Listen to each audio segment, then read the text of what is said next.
Good evening. Thank you everyone for joining today's Indonesian Heart Rhythm Society webinar series, part 11. My name is Jeremy Yu. I'm the Regional Education Manager at Abbott Medical. On behalf of Abbott, I want to thank Indonesian HRS for this great opportunity in organizing for the educative activity. Today, I'm very glad that we have a group of experts to share the knowledge on device therapy for heart failure patients and about different ECG cases. If you have any questions wanted to ask our speakers, please type them into the chat box. Our speakers will address to your questions after their presentation. And when you see the polling questions on your device along the presentation, please respond with your answer. And now I would like to introduce our chairperson, Dr. Farah Raviana. Dr. Farah is the secretariat at the Indonesian HRS. Hi, Dr. Farah. May I invite you to deliver an opening message? Thank you. Yeah, thank you, Mr. Jeremy, for introducing me. Assalamualaikum warahmatullahi wabarakatuh. Selamat malam kami ucapkan kepada seluruh speaker, kepada moderator, dan kepada para panelis. Selamat malam kepada Dr. Diki Hanafi selaku Presiden INAHRS, dan juga selamat malam seluruh peserta webinar INAHRS Series 2020. Sesuai jadwal malam ini, kita akan membahas akan melalui dua sesi. Yang pertama akan ada materi tentang penggunaan device pada kasus heart failure, dan dilanjutkan dengan pembahasan case yang pasti akan menarik dari para pakarnya. Langsung saja saya perkenalkan moderator kita pada malam hari ini, Dr. Muhammad Iqbal, MKes SPJP Konsultan. Dr. Iqbal saat ini aktif sebagai konsultan IP di Universitas Pajajaran dan Rumah Sakit Hasan Sadikin Bandung, dan juga sebagai Course Director of Integrated Implanter Crash Program atau I2CP di Indonesia Heart Rhythm Society. Kepada Dr. Iqbal, saya persilakan dengan segala hormat. Terima kasih Dr. Farah. Assalamualaikum warahmatullahi wabarakatuh. Selamat malam kepada teman-teman sejawat sekalian. First of all, I would like to say thank you for the Abbott and also Tawada Healthcare for supporting this event, and also to Mr. Jeremy and Ms. Renat Tang for arrange the session. For the rest of the webinar, I think I will speak in Bahasa.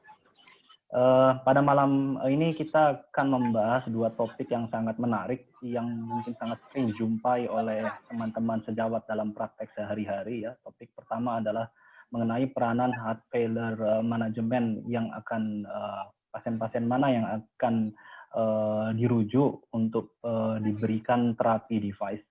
Lalu yang kedua, sesi kedua itu akan dibahas mengenai EKG yang juga akan sering ditemukan sehari-hari oleh teman sejawat dalam bertemu dengan berbagai kasus aritmia. Ya. Oke, sebagai pengenalan pada malam ini untuk speaker pertama, yaitu Dr. Putra Swi Antara, spesialis jantung pembuluh konsultan. Saat ini Dr. Putra merupakan staf dari Universitas Udayana Bali.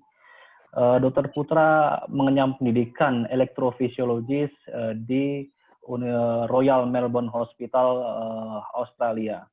Dr. Putra juga sudah berpengalaman dalam memberikan materi baik tingkat nasional maupun internasional. Nah, Dr. Putra akan membawakan mengenai peranan device terhadap heart failure management. Mungkin sebagai introduction, kita dulu tahu bahwa konsep dari gagal jantung awal 60-70-an itu berkutat pada pengobatan terutama menggunakan digitalis dan furosemid. Kemudian konsep itu ternyata tidak sepenuhnya tepat karena dengan pengobatan seperti itu ternyata angka gagal jantung masih tinggi. Kemudian dari tahun 70 sampai 80-an berkembanglah konsep gagal jantung yang berupa RAAS system, renin angiotensin aldosterone system. Maka dari itu diperkenalkan obat-obat S inhibitor atau ARB dan beta blocker untuk menekan angka kematian gagal jantung. Ternyata dengan konsep terbaru pun angka kematian gagal jantung masih tinggi. Lalu awal tahun 90-an dan 2000 berkembanglah konsep electrical disinchrony yang memerlukan suatu terapi alat atau device, karena electrical dyssynchrony tidak bisa diobati serta-merta dengan obat-obatan gagal jantung. Nah, inilah yang akan dibahas oleh Dr. Putra. Dr. Putra, untuk waktu presentasi 20 menit ke depan dipersilahkan. Ya, terima kasih banyak Dr. Iqbal atas perkenalannya. Jadi, selamat malam teman sejawat sekalian.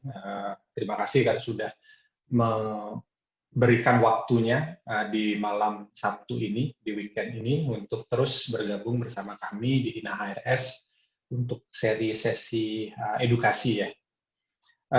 Topik yang saya bawakan malam ini adalah tentang device terapi pada heart failure dan sudah diberikan pembuka yang sangat tepat sekali oleh Dr. Iqbal.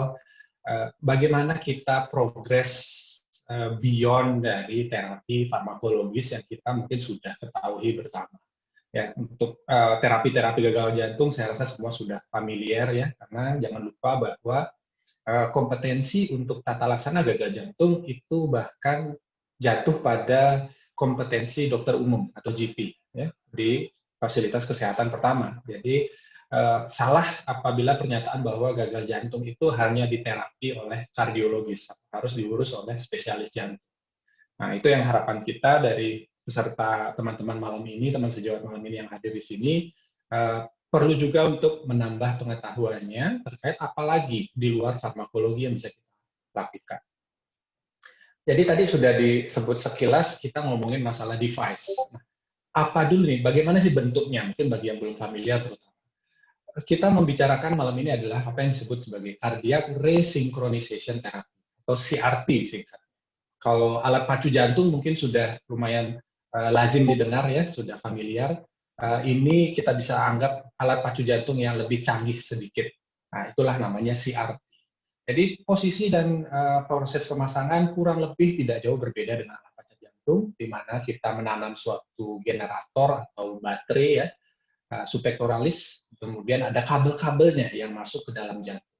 Yang membedakan adalah jumlah kabelnya yang lebih banyak pada CRT. Kenapa dia lebih banyak? Nanti kita lihat. Kemudian jenisnya ada dua sebenarnya CRT tersebut, namun tidak saya akan bahas detail pada kesempatan malam ini. Ada yang namanya kita sebut sebagai CRT-D, D-nya di sini adalah defibrillator, mungkin sudah familiar juga apa itu defibrillator, dan yang lebih simple adalah CRT-P. Itu pacing aja, P-nya maksudnya pacing. Jadi apa masalahnya? Kenapa sih kita harus ngomongin device untuk suatu kondisi yang secara tradisional kita tahu cukup diberi obat-obatan saja, ACE inhibitor, beta blocker, dan sebagainya. Kita kembali ke konsep yang fisiologis dasar dulu, cardiac output. Berapa banyak darah yang dipompa oleh jantung, dan kalau ibaratkan kita menganggap jantung itu sebagai mesin, maka seberapa kuat tarikan mesinnya, itulah yang dimaksud dengan cardiac output. Dan cardiac output adalah suatu hasil perhitungan dari heart rate, seberapa cepat denyut jantungnya, dengan stroke volumenya, dengan berapa banyak darah yang di dalam rongga jantung ketika dia berkontraksi atau ketika dia pompa. Itu satu konsep yang perlu kita review sejenak. Kemudian konsep yang kedua adalah konsep dari EF, ejection fraction. Mungkin teman-teman sejawat sudah cukup sering mendengar istilah EF ya, atau fraksi ejeksi.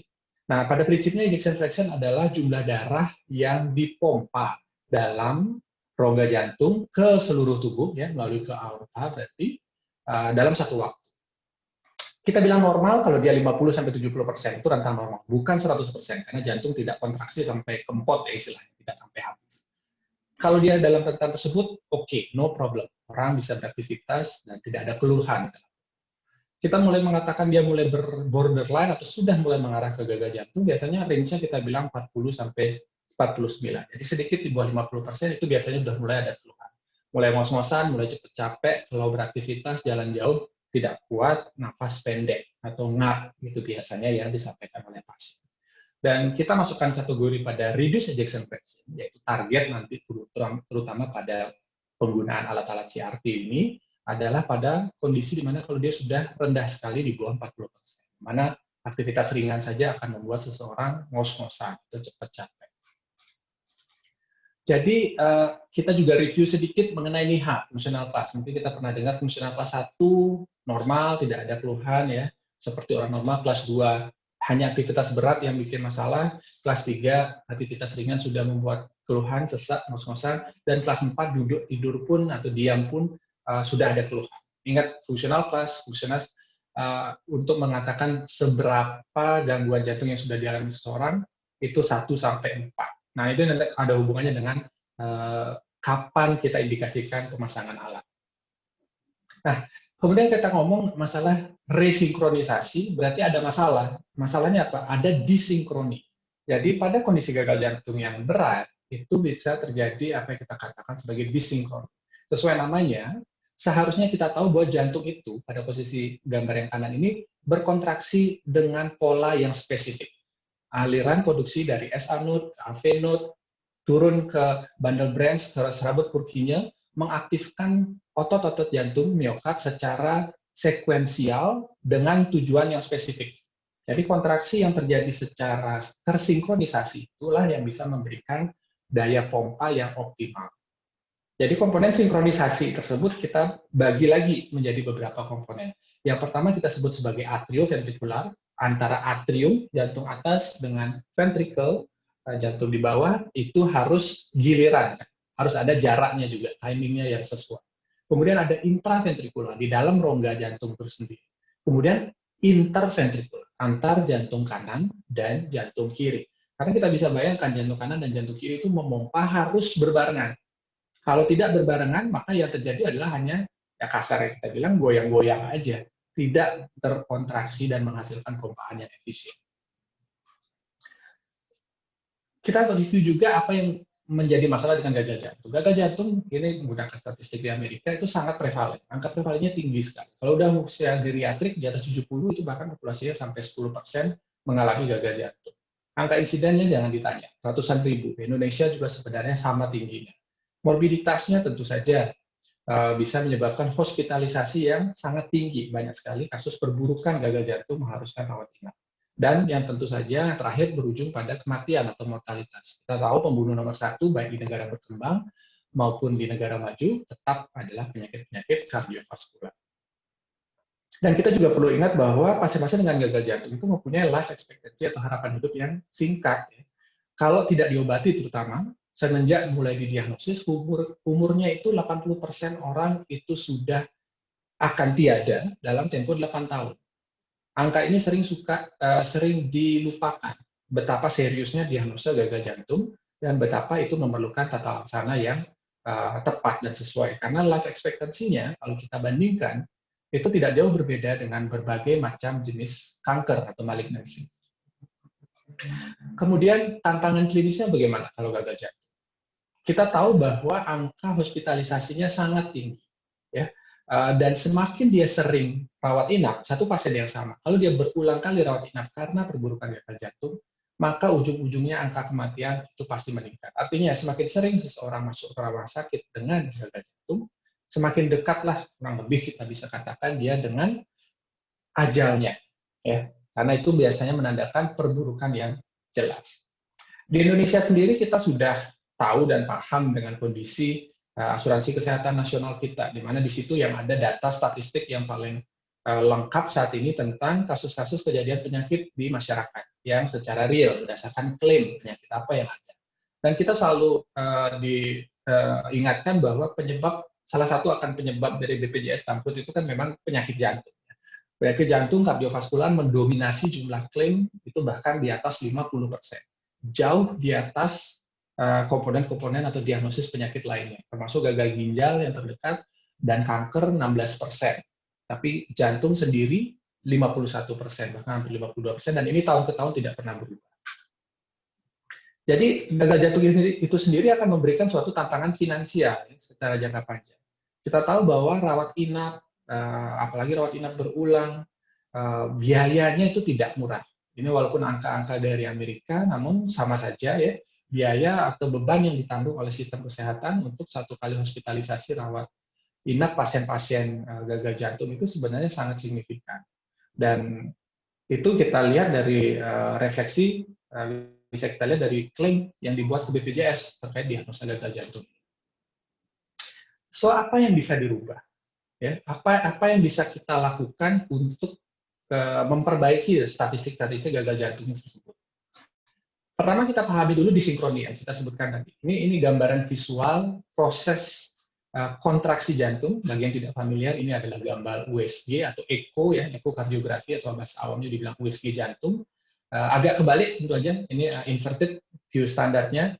Ini ada markernya right ventricle di sini, ventricle kiri di sini, atrium kanan di sini, atrium kiri di sini. Jadi kebalik. Ini katup mitra. Kita lihat bagaimana ventricle berkontraksi secara kurang lebih bersamaan. Ini sampel jantung yang relatif normal. Jadi baik dari sisi septumnya maupun sisi free wall-nya itu berkontraksi ke tengah-tengah secara relatif bersamaan untuk memompa darah ke aorta, ke pulmonary artery dari ventricle kanan. Tetapi kalau itu disinkroni, ya, ini adalah suatu contoh di kanan bisa Anda bandingkan, bisa teman sejawat bandingkan antara kanan dan kiri, bahkan ada EKG-nya ya. EKG ini contoh EKG yang narrow, ya, EKG yang sempit pada USG atau echo yang normal, dan ini adalah QRS-nya yang lebar pada pasien yang mengalami disinkroni. Kita bisa lihat bahwa jantungnya itu tidak berkontraksi secara coordinated ke tengah. Sedangkan kita tahu kalau kita mau mompa, kita perlu ya jantung itu harus bergerak ke tengah bersamaan antara septal maupun free wall-nya, termasuk apikalnya juga. Tapi di sini kita lihat jantungnya itu malah seperti ya kita bilang kayak goyang-goyang aja. Tentu saja ada gerakan tetapi tidak efektif. Nah dari situlah dia akan menyebabkan semakin perburukan. Jadi semacam lingkaran setan. Semakin dia disinkroni, semakin rendah cardiac output. Semakin rendah cardiac output, maka kita sudah tahu perburukan dari aktivasi renin-angiotensin-aldosteron system dan seterusnya akan berujung pada kematian. Nah, jadi itulah yang bisa kita koreksi menggunakan device atau alat. Dan itu yang kita kenal dengan istilah CRT tadi. Merubah apa yang kita kenal dengan ventricular dyssynchrony, dengan gambaran manifestasi sederhananya bisa kita lihat di EKG, yaitu EKG-nya QRS lebar-lebar, ya, menjadi kembali sinkron. Kita katakan kardiak resinkronisasi. Jadi kita berusaha membuat QRS-nya mendekati normal, which is EKG QRS yang normal adalah QRS yang sempit dengan durasi kurang dari 120 milisecond, seperti prinsip dasar EKG. Dan dalam proses tersebut juga sekaligus mensinkronkan kembali antara kontraksi atrium dengan ventrikelnya sendiri. Nah, bahkan ya, saat ini CRT atau resuscitation therapy ini sudah berkembang selangkah lebih maju lagi. Ada yang namanya kita kenal sekarang sebagai multi-point pacing. Jadi kalau secara konvensional ketika dimasukkan kabel ke dalam ventricle, ke dalam coronary sinus dan pada dinding luar dari ventricle kiri, ketika diaktifasi dia akan mengaktifasikan dari satu titik saja. Sedangkan kita tahu bahwa ventricle atau miokard yang dipasangin alat CRT ini adalah cenderung miokard-miokard yang bermasalah, sudah disease, sudah ada kelainan strukturalnya. Tentu saja memacu dari satu titik saja itu tidak selalu memberikan hasil yang terbaik. Oleh karena itu berkembanglah konsep multi-point pacing, di mana dalam satu kabel itu bisa dilakukan pemacuan atau perangsangan elektrikal di dua titik secara bersama. Jadi harapannya nanti sinkronisasi tersebut bisa terjadi lebih efisien lagi. Jadi apa manfaatnya? Kalau kita resinkronisasi emang ada manfaatnya. Satu yang mungkin kurang dikenal luas, terutama di Indonesia, adalah bahwa CRT ini bukan alat baru, seperti Dr. Iqbal bilang. Device terapi itu sejak awal 2000 sudah mulai bermunculan trial-trial besarnya yang menunjukkan efisiensi dan efektivitas dari CRT. Jadi, manfaatnya sangat luas. Satu yang jelas adalah dia mengextend survival, memperpanjang usia, dia mengurangi hospitalisasi, dia memperbaiki fungsi kardiak, jadi EF tadi, ejeksi fraksi tadi yang rendah bisa pulih kembali, bisa normal bahkan ya, kalau kita bilang responder atau super responder itu bahkan dalam hitungan beberapa minggu dia sudah cepat sekali mengalami perbaikan, mendekati orang normal, dan seiring dengan perbaikan fungsi jantung itu tentunya akan memperbaiki kapasitas fungsional, ya KDNIH fungsional class tersebut, dan kualitas hidup dari pasien. Ini adalah contoh beberapa list-list penelitian yang mendukung data-data dan memberikan dasar dari terapi CRT bagi pasien-pasien gagal jantung yang memenuhi kriteria. Saya tidak akan bahas secara detail satu rekomendasi atau hasil penelitian tersebut. Salah satu guideline yang terbaru yang spesifik membahas CRT adalah yang milik AHHRS tahun 2012. Ini adalah kriteria-kriteria yang perlu kita ketahui bersama kapan atau siapa yang membutuhkan CRT. Rekomendasi kelas 1 artinya rekomendasi yang tertinggi ya, yang istilahnya wajib kita sarankan dan wajib kita rujuk untuk dipertimbangkan pemasangan CRT. Tentu saja setelah pasiennya mendapatkan terapi optimal ya. Ejeksi fraksi LEF yang tadi kurang dari 35%, iramanya masih sinus, ada left bundle branch block dengan QRS yang lebar, prinsipnya semakin lebar semakin baik, artinya akan semakin besar kemungkinan dia mendapatkan manfaat, serta fungsional kelasnya yang 2, 3, atau bahkan 4, walaupun sudah mendapatkan terapi optimal. Ini indikasi kelas 1. Jadi sebenarnya kalau kita lihat-lihat sehari-hari pasien kita cukup banyak yang memenuhi kriteria ini dan membutuhkan CRT.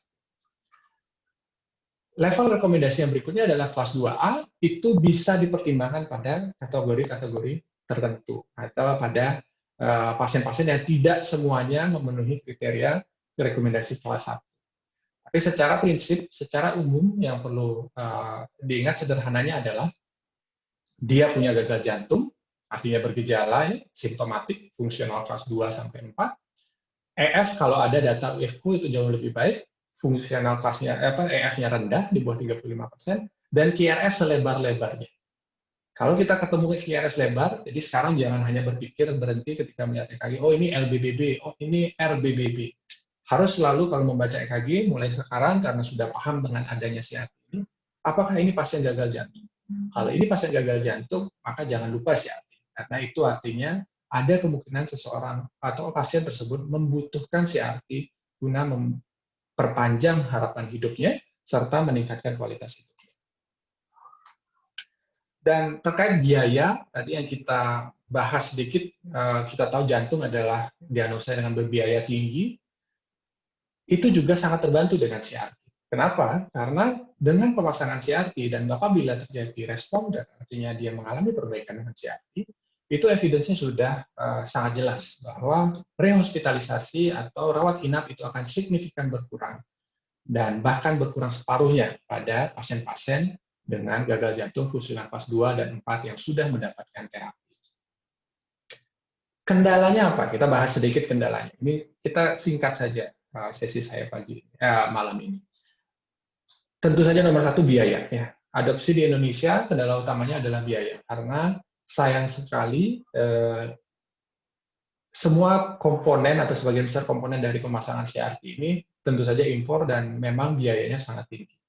Pemasangan alatnya saja, ya, harga device-nya saja, CRT-D terutama kalau ada defibrilasi lebih mahal lagi, itu di atas 120 juta. Kalau yang CRT-P yang lebih sederhana, itu mungkin 80-100 juta alatnya saja, belum biaya pemasangan dan sebagainya. Jadi itu salah satunya kendala. Dan tentu saja jangkauan BPJS untuk tindakan ini sangat terbatas. Bukan berarti tidak bisa. Tetap bisa di rumah sakit pusat rujukan. Seperti harapan kita dan RSCM, itu masih bisa sanggup melakukan CRT ini menggunakan BPJS. Yang kedua adalah kendala seleksi. Ya. Seringkali pasien tidak memenuhi semua kriteria rekomendasi kelas 1. Sehingga kita perlu mempertimbangkan dengan baik risk dan benefit pasien untuk mendapatkan CRT. Namun yang paling tinggi yang menurut kita perlu dan berusaha kita tangani hari ini adalah dengan mengedukasi teman sejawat sekalian adalah pengetahuan.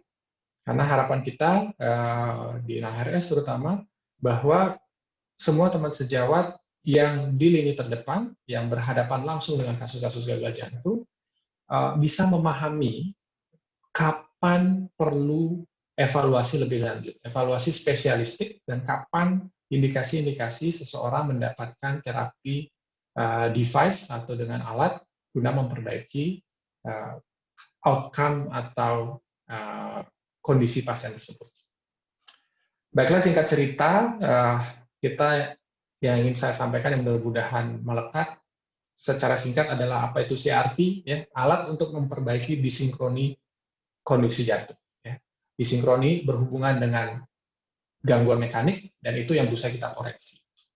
Caranya adalah dengan memberikan pacuan atau rangsangan elektrikal secara biventrikel di dua ventrikel kanan dan kiri, disinkronisasi dengan aktivitas atrium, sehingga akan tercapai sinkroni atrioventrikular dan ventrikular yang normal kembali.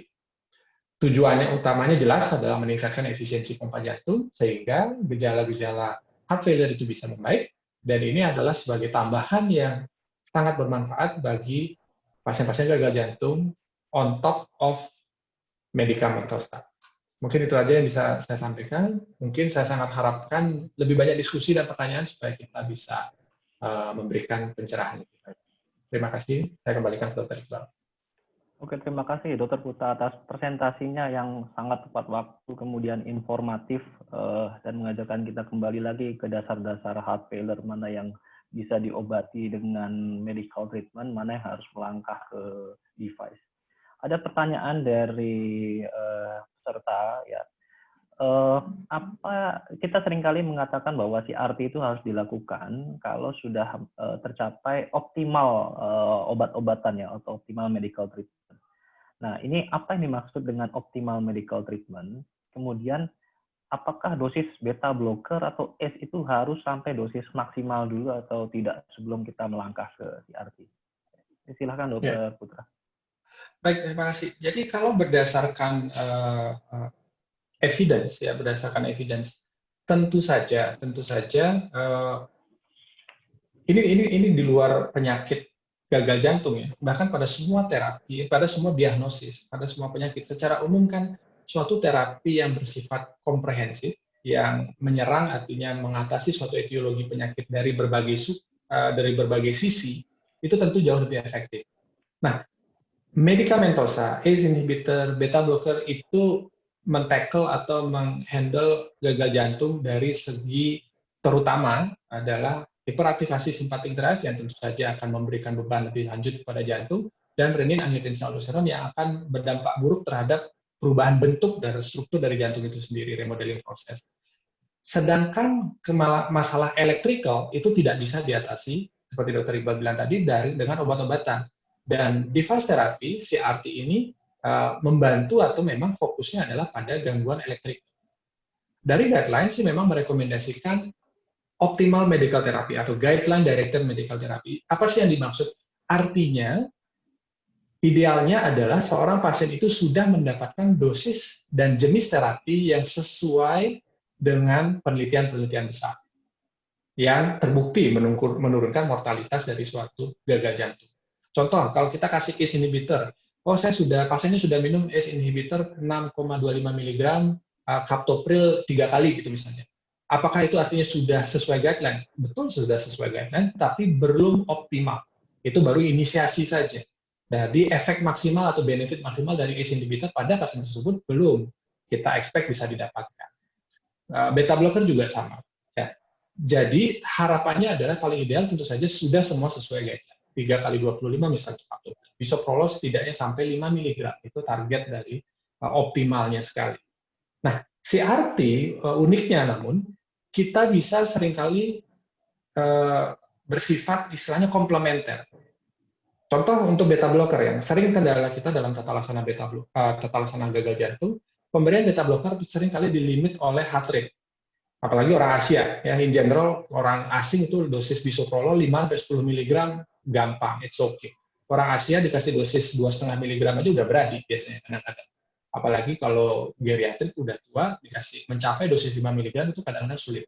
Nah, di sini guna device seringkali malah bisa beneficial. Kenapa? Karena ada indikasi berdasarkan rekomendasi guideline bahwa kalau obat beta blocker tidak bisa masuk karena terlimit oleh rate yang terlalu pelan, katakanlah dia jadi 40-an kalau kita naikkan dosis sesuai guideline, itu ada tempatnya untuk diberikan device terapi. Jadi alat pacu jantung akan menjaga heart rate pasien tidak akan turun lebih jauh, tetapi benefit inotropik negatif dari beta blocker tersebut akan tetap dapat pasien tersebut. Jadi kalau ditanya apakah harus full semua terapi masuk dulu baru mempertimbangkan CRT, mungkin jawaban yang tepat adalah CRT harus selalu dipertimbangkan selama proses optimalisasi obat farmakologisnya. Kalau di satu perjalanan tensi pasien gagal jantung seringkali tensinya rendah. mau ngasih ARB dosis tinggi sering terlimit karena tekanan darahnya. Kalau tidak bisa mencapai maksimal dosis tersebut, maka bisa lebih early dipertimbangkan consider pemasangan CRT. Pendapat saya seperti itu. Terima kasih Dr. Putra. Ini pertanyaannya semakin banyak. Mungkin tidak bisa dibahas satu persatu dalam diskusi ini. Saya akan pilih beberapa pertanyaan yang mungkin banyak dijumpai dalam sehari-hari. Ya. Ini ada yang bertanya mengenai disinkroni dari ventricle, apakah itu bisa diukur secara kuantitas? Ya. Kemudian kalau bisa diukur dan memang terdapat disinkroni, apakah bisa kita gunakan terapi CRT sebelum ejeksi fraksinya itu turun? Oke, itu konsep yang menarik ya, suatu proposal yang menarik. Kalau kita sudah lihat ada disinkroni, apa kita bisa lebih early, lebih awal memasang? Jawabannya sih kita belum punya evidence. Sepanjang pengetahuan saya, kita tidak ada evidence bahwa istilahnya preventif resynchronization ya. Kalau masalah bisa dikuantifikasi atau tidak, bisa. Echo, USG jantung adalah salah satu media yang paling baik untuk melihat disinkroni tersebut. Ini kita melihat mungkin secara subjektif aja. Kita bisa melihat secara visual, bisa melihat disinkroni. Tetapi secara parametrik atau secara objektif bisa diukur. Ada namanya strain pattern misalnya. Itu bisa dilihat timing dari kontraksi antara setiap segmen-segmen jantung dan kita bisa tentukan berapa derajat disinkroni. Itu bisa dilakukan. Secara elektrofisiologis juga kita bisa lihat proses disinkroni tersebut. Apabila kita punya kabel di dalam rongga jantung, maka kita bisa lihat timing aktivasi dari masing-masing rongga jantung tersebut. Itu bisa kita lihat ada pasien-pasien yang misalnya sudah terpasang CRT, itu akan kelihatan. Bisa kita ukur waktu yang aktivasi ventricle antara kanan dan kiri bisa kita bandingkan dan kita bisa lihat secara objektif disinkroni yang terjadi. Namun apakah bisa profilaktik, artinya sebelum EF-nya turun? Mungkin yang bisa saya jawab tidak ada data, ya, karena kriterianya adalah kriteria yang pasien yang mendapatkan benefit yang terbaik adalah EF kurang dari 35%. Jadi harus turun dulu ejeksi fraksinya, baru dia berpotensi mendapatkan benefit. Contoh sederhananya gini, walaupun betul gagal jantung itu bisa apa yang kita sekarang sudah mulai kenal apa yang disebut sebagai heart failure dengan preserved ejection fraction. Artinya ejeksi fraksi itu bukan segalanya, pasien bisa dengan gejala gagal jantung tapi ejeksi fraksinya masih bagus. Namun secara tradisional kalau kita bilang gagal jantung, kita cenderung ngomongin masalah yang reduced ejection fraction. Nah, sulitnya adalah kalau kita melakukan terapi resinkronisasi pada mereka yang ejeksi fraksi masih normal, maka benefit yang didapat juga tentu saja akan kecil. Nah, biasanya dengan EF normal, pasien relatif simptomnya masih ringan. Mungkin dia fungsional kelas 1-2, tidak sampai fungsional kelas 3-4. Ya. Jadi, saya rasa agak sulit membayangkan akan ada trial yang bisa mendeteksi benefit yang signifikan, mengingat cost alatnya juga tinggi. Mungkin itu dijawab. Terima kasih. Oke, Dr. Putra, terima kasih atas jawabannya yang sangat jelas dan singkat ya. Ini mungkin ada beberapa pertanyaan yang mungkin saya rangkum saja karena keterbatasan waktu, karena mungkin pertanyaannya kurang lebih sama maknanya ya. Pertanyaannya adalah, jika kita sudah memberikan CRT, kemudian ejeksi fraksinya sudah mencapai normal, pertanyaannya apakah perlu kita berikan obat-obatan yang menekan RAS sistem itu selanjutnya di maintenance atau bagaimana, Dr. Putra? Oke, masalah kalau dia sudah normal, oke, katakanlah dia responder dengan ataupun tanpa CRT. Saya rasa jawabannya kurang lebih sama. Kita bisa lihat pada pasien-pasien yang kita gagal jantung yang kita terapi, kita spesifik ngomongin non-iskemik ya, mungkin non-iskemik karena biasanya kalau iskemik heart failure itu karena ada scar, sudah ada kerusakan permanen pada miokard, sulit dia mendapatkan recovery full sampai EF normal. Biasanya yang bisa recovery full itu non-iskemik kardiomiopati yang terjadi karena bukan proses iskemia yang non-reversible misalnya. Jadi kalau pengalaman kita biasanya pada pasien-pasien yang membaik EF-nya, setelah kita berikan terapi heart failure, kemudian kita stop, kita withdraw terapinya, kita sering ketemu pasien, saya yakin teman sebajawat yang lain juga ketemu pasien begitu. sudah dapat obat-obatan heart failure, sudah baikkan, merasa sehat, stop sendiri obatnya, beberapa bulan, beberapa tahun lagi, dia akan kembali lagi. Akan istilahnya rebound. Karena terus terang heart failure sendiri, terutama untuk non-ischemic cardiomyopathy, kita kan tidak memahami semuanya. Kita bahkan sama seperti serupa dengan mungkin saya analogikan dengan essential hypertension. Apa sih yang menyebabkan hipertensi? Kita nggak tahu sebenarnya kan secara praktis. Tahu-tahu pokoknya tensinya tinggi aja. Nah, banyak gagal jantung juga seperti itu. Udah di kateter koroner normal, tapi ternyata EF itu tetap turun. Kita terapi, membaik, kalau bisa stop obatnya, dia akan balik lagi. Nah, itu kadang-kadang sulit kita jelaskan juga sama pasien. Kenapa ya? Ya, ini sesuatu yang kita belum pahami sepenuhnya, tapi buat mayoritas pasien, majority of patient dengan heart failure, dia akan tetap memerlukan obat-obatan farmakologi untuk memaintain fungsi jantung. Yang biasanya sukses kita lakukan paling tapering off obat-obatan.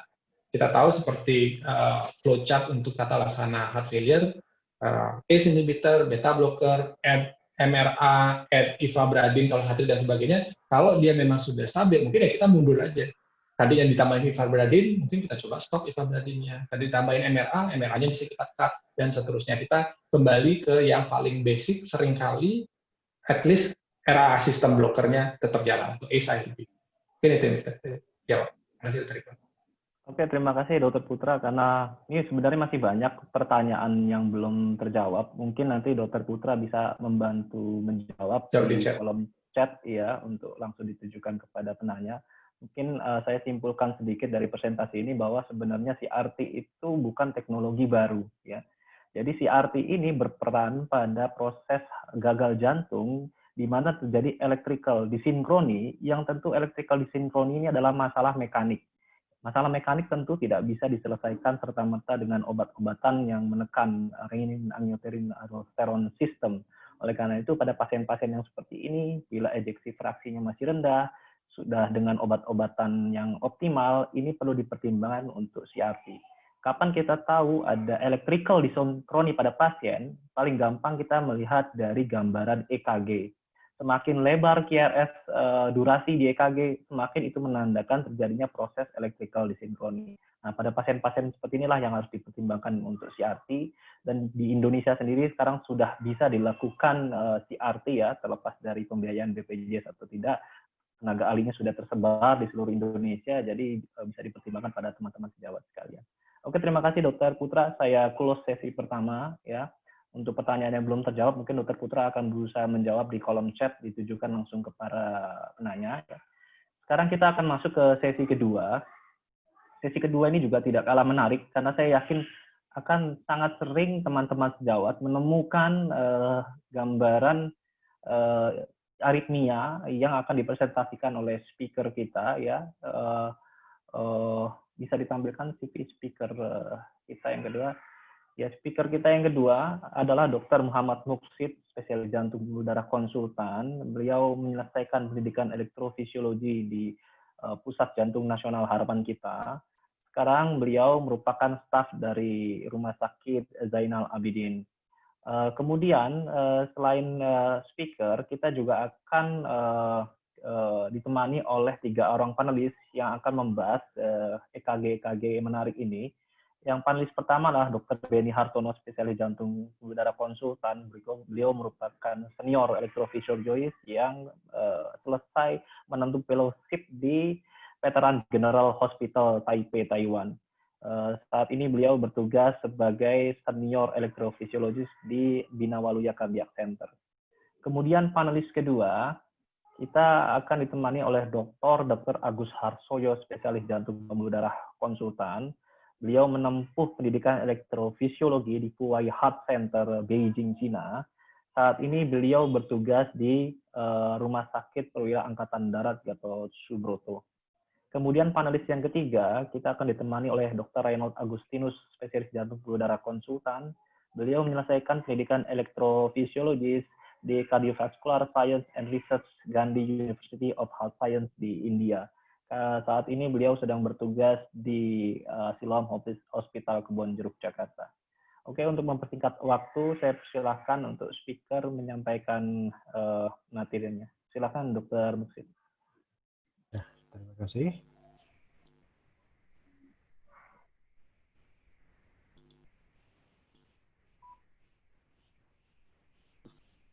Assalamualaikum warahmatullahi wabarakatuh. Selamat datang bagi semua peserta. Dan terima kasih kepada kehadiran para panelis. Tidak lupa terima kasih pada Pak Moderator. Di kesempatan ini saya akan menyampaikan ya bisa dibilang mungkin kasus sehari-hari ya, yang mungkin teman-teman sejawat nanti akan banyak menemukan. Ya. Di sini kita berfokus untuk mengenali kelainan EKG. Terapi nanti bisa datang belakangan. Tapi yang penting kita harus tahu dulu apa kelainan EKG-nya. Oke, kasusnya kasus yang ya sebentar. Oh maaf, ya. Jadi kasusnya ada seorang bapak umur 42 tahun. Jadi dirujuk dari rumah sakit kabupaten itu dengan ongoing chest pain. Dengan rujukannya left brain STEMI. Misalnya dengan riwayat cardiogenic shock waktu dirawat, ada chronic kidney disease stage 5 dengan hiperkalemia. Nah, sebelumnya pasien sudah dirawat 4 hari di sana di rumah sakit asal, dan di hari keempat pasiennya muncul aritmia yang karena aritmia itu dirujuk ke ZA untuk terapi selanjutnya. Dan ketika sampai di ZA, tekanan darah cukup stabil, ya, dengan support obat tentunya, tensi 120/70. Yang kelihatan beda nadinya cepat sekali 140. Dengan keluhan utamanya adalah masih nyeri dada yang berkelanjutan. Pasien ini direncanakan untuk PCI dengan perencanaan backup HD, backup hemodialisis. Ini adalah EKG waktu di rumah sakit rujukan. Di sini bisa kita lihat yang kelihatan sekali adalah KRS-nya yang lebar. KRS-nya lebar sampai mencapai lebih kira-kira 3,5 kotak kecil, sehingga kita bisa memperkirakan mungkin ada kardiomiopati di sini, dan juga bisa kita lihat di sini EKG-nya tidak mengikuti suatu pakem standar yang kita harapkan, misalnya contohnya LBBB atau RBBB. Di sini bisa kita lihat V1-nya negatif, tapi juga V6-nya cuma negatif, sehingga tidak mengikuti salah satunya. Jadi kemungkinan bisa suatu intraventricular conduction disorder. Selain itu juga bisa kita lihat di sini ada perubahan ST segmen yang cukup prominent adalah elevasi di AVR, mendukung suatu STEMI left main. Lalu ini fotonya. Jadi kemungkinan pasien ini dari dasarnya sudah ada mungkin suatu gagal jantung, sudah ada kardiomiopati, sehingga menyebabkan EKG-nya berubah seperti demikian. Lalu pasien tersebut muncul aritmianya waktu di rumah sakit daerah. Di rumah sakit daerah muncul aritmia seperti ini. Nah, yang jadi pertanyaannya adalah, jadi ini mungkin polling sudah bisa diangkat. Apa diagnosis EKG-nya? Mungkin bisa segera dijawab. Silakan. Ya, mungkin bisa kita keluarkan untuk polling. Apakah diagnosa EKG ini? Mr. Jeremy, can you show the polling? Okay. Silakan dijawab.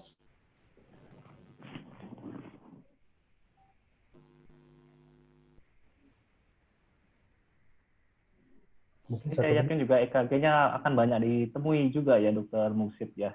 Ini cukup sering, apalagi ya, cukup sering masalah-masalah yang terkait dengan kardiomegali, kardiomiopati, ya, apalagi dasarnya ada masalah koroner, iskemia, akan sering sekali. Okay, I think the polling is over. Mr. Jeremy, can you show the polling result? Okay. Wow, interesting. Oke, 40% ya. Oke, mungkin sebelum kita lanjut ke presentasi Dr. Muksid, saya akan meminta komentar dari panelis satu, yaitu Dr. Beni Hartono untuk membahas sedikit mengenai EKG ini. Silakan Dr. Beni. Terima kasih, Dr. Iqbal. Terima kasih, Dr. Musik. Coba EKG-nya bisa agak dibesarkan, guys. Yang slide sebelum ini mungkin, Dr. Musik. Iya. Oke. Nah ini, oke. Ya, jadi tadi pasien ini dengan klinis kan dengan dirujuk dengan suatu STEMI ya. Kemudian hari keempat timbul aritmia ya. Dan kalau kita lihat tadi secara klinis jantung pasien cukup besar ya. Memang mungkin sudah ada heart failure ya. Nah, kembali ke EKG ini kita lihat bahwa ini adalah suatu takikardi ya. Memang QRS-nya agak lebar ya, tapi QRS-nya morfologinya sama dengan morfologi sewaktu sinus tadi ya. Jadi ada ya kalau lihat seperti ini apa left bundle branch ya, tapi nggak tahu spesifik, bisa juga interventricular conduction delay ya. Dan kita lihat bahwa dia cukup teratur ya, rate QRS-nya mungkin ya hampir 280, 290 kalau kita lihat ya. Rate QRS-nya mungkin 140-an lah, 140-an ya. Karena terus dan kita lihat apakah ada gelombang P ya. Memang tidak ada spesifik gelombang P ya, tapi ini ada gambaran seperti gergaji ya. Kalau kita lihat di lead inferiornya ini ya, berbentuk gergaji ya, atau sawtooth appearance ya. Dan kita lihat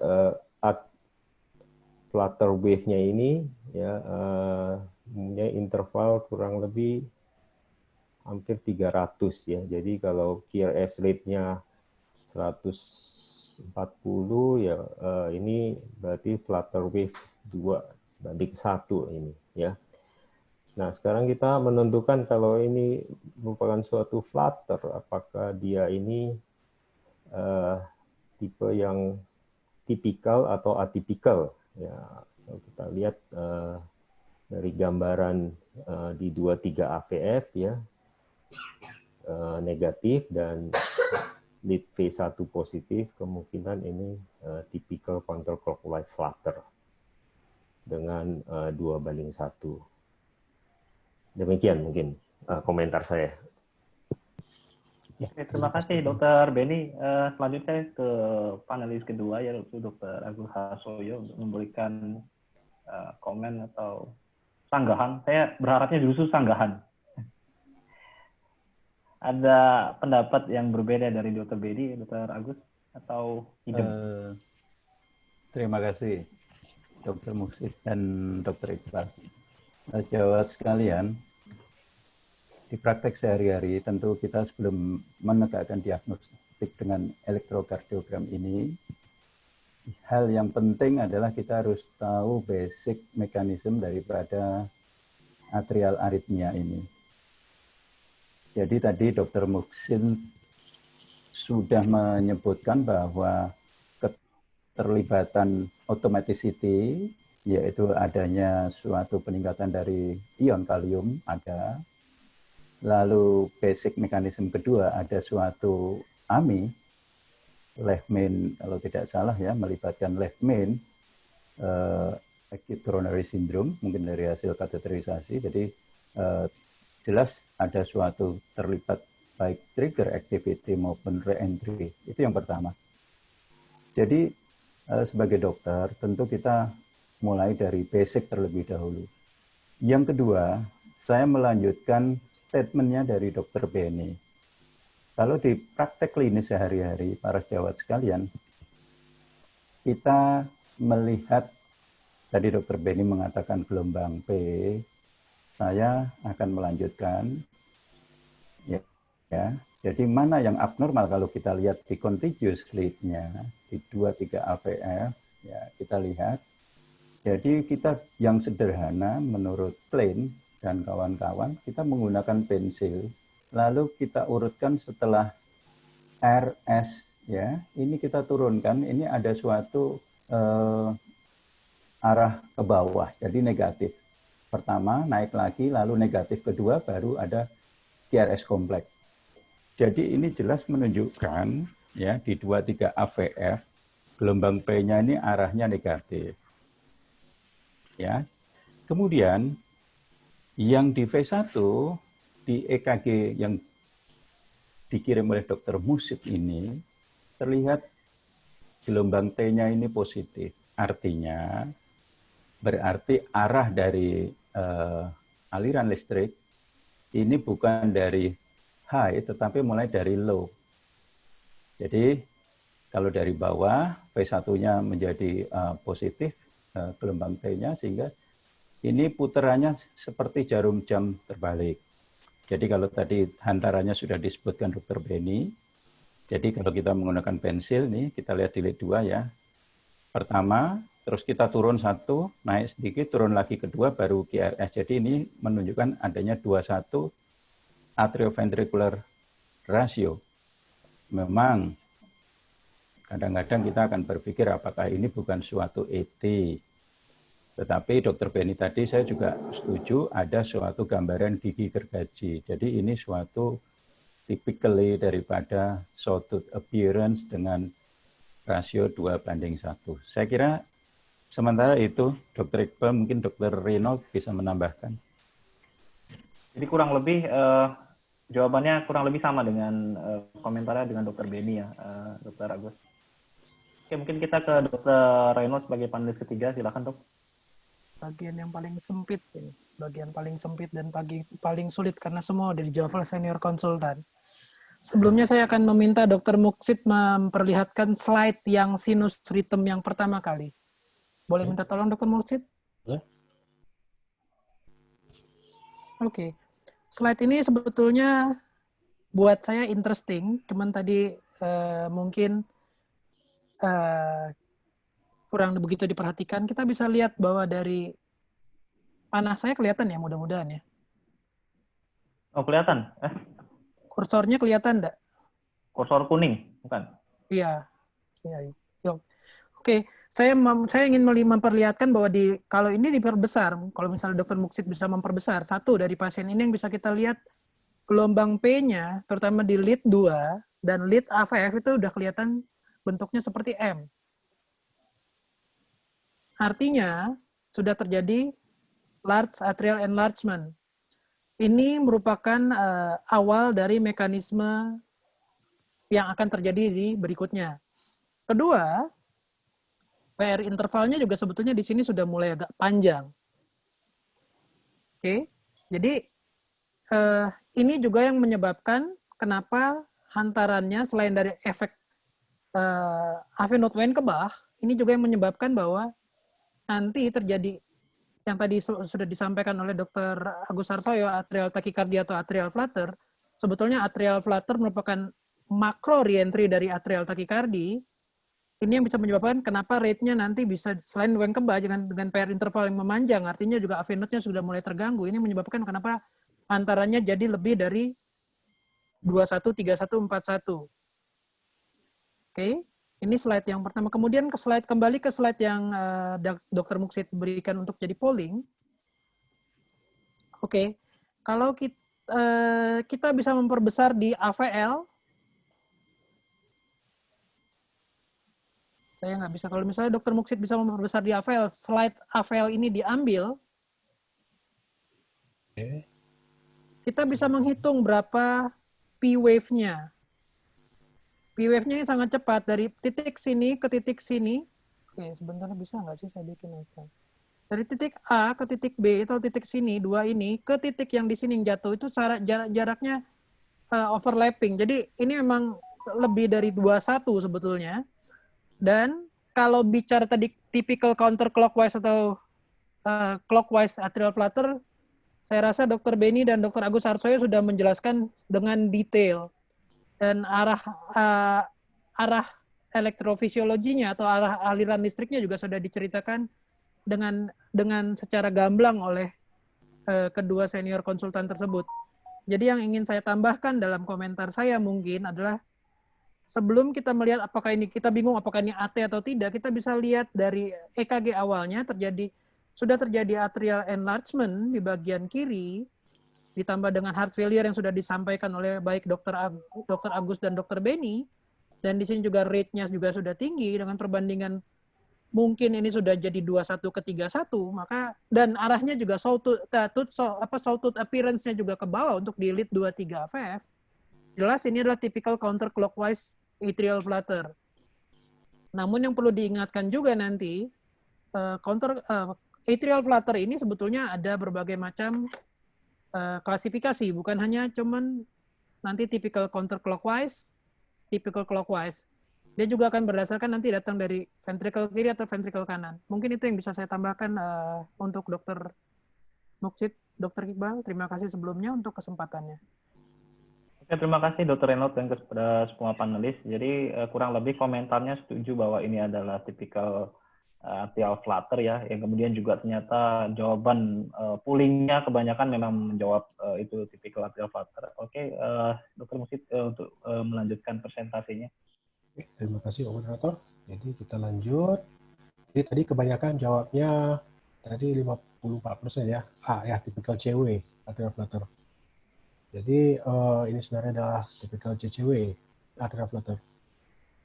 Nah, atrial flutter itu sendiri itu disebabkan karena memang ada terbentuk suatu re-entry circuit yang paling penyebabnya adalah terbentuk re-entry circuit circus movement di dalam jaringan atrium kanan. Sehingga tergantung pada besarnya atrium, kalau atrium sudah dilatasi, maka jalur yang ditempuh akan lebih jauh, sehingga frekuensi lebih rendah. Paling rendah 200, paling tinggi 400 kali per menit. Nah, untuk kecepatan ventricle sendiri, itu memang sangat tergantung dengan seberapa bisa AV node menembuskan sinyal flutter tadi ke ventricle. Jadi paling sering memang 2:1. Seperti tadi sudah disampaikan para panelis, kalau memang AV node-nya lebih buruk, tentu nanti tidak tertutup kemungkinan atrial flutter dengan total V-block misalnya. Sedangkan dengan irama lolos junctional misalnya atau ventricle. Tapi di atasnya flutter masih bisa, ya. Karena atrial flutter itu ranahnya adalah ranah atrium, jadi kita hanya fokus di gelombang P, bukan QRS-nya. Oke. Adapun atrial flutter ini bisa jadi bahaya jika ada kelainan lain, misalnya sebagai contoh ada jalan pintas, ada jaringan accessory pathway yang menyebabkan seluruh gelombang flutter itu nggak bisa difilter oleh AV node sehingga semuanya sampai ke ventricle. Risikonya adalah terbentuk VF, misalnya seperti itu. Atau misalnya konduksi di AV node di-enhance oleh adanya sympathetic activity, sehingga menyebabkan ventricular rate terlalu cepat. Nah, selanjutnya, ini kira-kira anatomi dari atrium sendiri kita. Kalau misalnya ini dari pandangan koronal, jadi dari arah dada, kita memandang ke dada pasien. Kalau kita buang ventrikelnya kurang lebih jantung seperti ini. Nah, jadi banyak sekali struktur-struktur yang bisa kita lihat di sini. Kita lihat di sini bahwa di dalam atrium sendiri itu ada area yang bervariasi jaringannya. Di daerah sini ini sering lebih kepada fibrofatty tissue. Sedangkan di daerah sini ini lebih bersifat muskular, khususnya ini ada crista terminalis, dan ini adalah musculus pectinatus yang sifatnya seperti serabut-serabut yang saling bersilang-silangan. Nah, terus ini dilihat dari kanan belakang. Kalau kita lihat pasien itu misalnya dari sisi kanan belakang, terus kita buka atrium kanannya, maka kelihatan seperti ini. Kita dapatkan di sini ada tricuspid valve, nah di sini ada foramen ovale, terus di sini ada IVC. Nah di sini di sini bisa kita lihat dalam konstruksi susunan dari mucus spectratus yang fibrous, ya, seperti cabang-cabang pohon. Nah, dan area yang halus seperti di sini. Nah, yang perlu kita perhatikan adalah ada satu tempat di sini yang sangat berpengaruh pada kejadian atria flutter ini. Nah, ini jika kita lihat jantung dari sisi atas, misalnya kita lihat dari arah kepala ke kaki, dan jantungnya dibelah sehingga kelihatan left atrium, right atrium dari sisi atas, kita bisa memandang ke dalam vena cava inferior, dan di depan ini adalah tricuspid valve, yang ini adalah vena cava inferior, dan ini ada area di sini yang perlu kita dalami lebih lanjut lagi.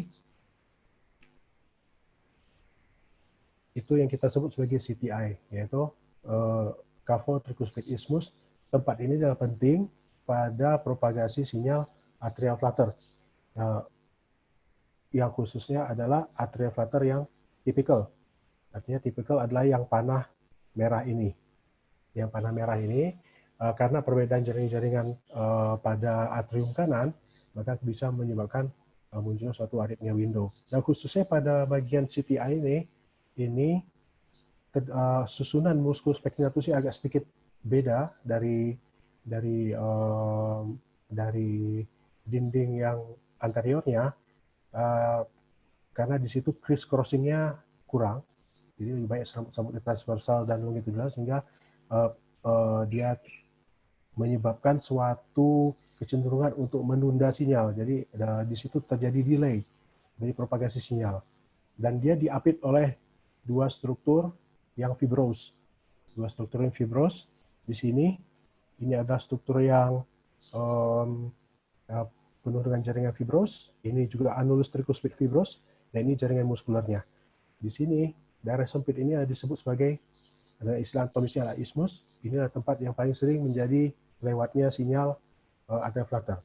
Nah, jika atrial flutter itu melewat sinyal mengarah ke sana, dari sini, maka ini disebut sebagai, seperti gambar yang di kanan atas, itu suatu atrial flutter yang tipikal counterclockwise.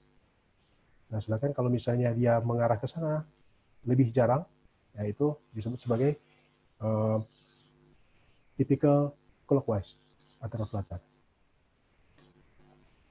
Seperti sudah disampaikan tadi, jadi ada dua, untuk yang typical atau common atau type 1, ada counterclockwise CCW atau clockwise CW. Itu bisa kita kenali dari bentuk EKG-nya, yaitu kita kenali dari gelombang flutternya sendiri, sawtooth-nya, itu kita perhatikan di lead inferior dan V1.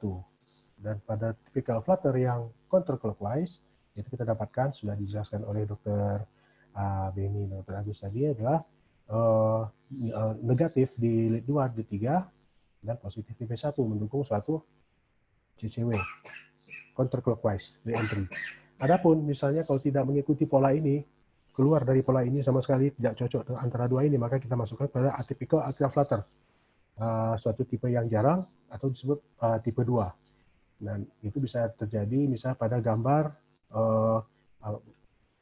apakah dia bisa di atrium kiri, di sekitar PV munculnya, atau di sini, pokoknya di luar dari atrium kanan dan tidak melibatkan CTI. Sehingga salah satu terapinya adalah untuk mengontrol atrial flutter adalah kita putus tempat sempit ini secara permanen. Dengan cara apa? Diablasi, sehingga jaringan di situ nekrosis dan isthmusnya putus, sehingga propagasi sinyal tidak berhasil lagi. Atrial flutter akan berhenti. Oke. Selanjutnya, sedangkan pada pasien ini sudah disampaikan tadi oleh dokter para panelis, kita dapatkan bahwa gelombang flutternya ada di sini, di P1 positif, dan di lead 2 dan 3, leadnya negatif. Nah, adapun di sini, EKG itu adalah sebenarnya seni untuk melihat sesuatu yang tersembunyi, jadi kita melihat to find order in chaos. Jadi gelombang-gelombang itu bisa tersembunyi, kita bisa lihat hanya ada gelombang flutter di sini, tapi sebenarnya juga ada gelombang flutter tersembunyi di dalam ini, kita harus bisa to look through the ECG. Jadi dia EKG itu sifatnya menjumlahkan sinyal sehingga bisa aja gelombang itu tersembunyi dalam QRS-nya. Jadi kita harus melihat tanda-tandanya. Jadi kita bisa temukan di sini bahwa V1-nya positif dan 2-nya negatif, sudah disampaikan tadi. Dan kelihatan bahwa QRS-nya setengah dari gelombang flutternya, sehingga 2:1. Sehingga cocoklah bahwa ini adalah termasuk typical flutter yang tipe counterclockwise. Nah, selanjutnya pasien dikardioversi karena pertimbangan saat itu mengingat mulai tidak stabil, maka pasien dikardioversi, EKG berubah jadi seperti ini. Nah, apa diagnosisnya? Saya Pauline bisa dibuka lagi? Okay, I think Mr. Jeremy can show the polling panel. Para peserta bisa mengisi jawaban di polling ini. Mungkin itunya sedikit terhalang, Dr. Muksid, gambar EKG-nya. Bisa kita balik ke slide sebelumnya yang gambar EKG lebih jelas. Oke, boleh. Terhalang dengan kotak itu. Oh ini? Ya. Pertanyaan ya? Pertanyaannya? Ya. Oke. Ini saya buka yang besar. Oh, maaf. Ya, ini. Oke, silakan diisi setelah dilakukan kardioversi. Oke, ternyata 55% menjawab ectopic atrial rhythm. Oke, sebelum Dr. Muksid melanjutkan presentasinya, saya akan meminta pendapat para panelis. Saya persilakan Dr. Renaud untuk memberikan pendapat mengenai EKG ini. Atrial flutter tipikal di kardioversi, post kardioversi, EKG-nya seperti ini. Silakan Dr. Renaud. Terima kasih banyak untuk kesempatan yang diberikan. Boleh tolong diperbesar Dr. Muksid EKG-nya? Oke, EKG-nya saya besarkan dulu sebentar ya. Sebentar, saya besarkan dulu. Ya. Oke, terima kasih Dr. Muksid. Ya. Kalaupun misalnya kita bilang apakah ini sinus atau tidak sinus, pertama biasanya orang kan melihat di lead 1, lead 2, atau di limb lead 2, lead, untuk melihat apakah ini gelombang P-nya ada atau tidak. Jawabannya gelombang P-nya ada.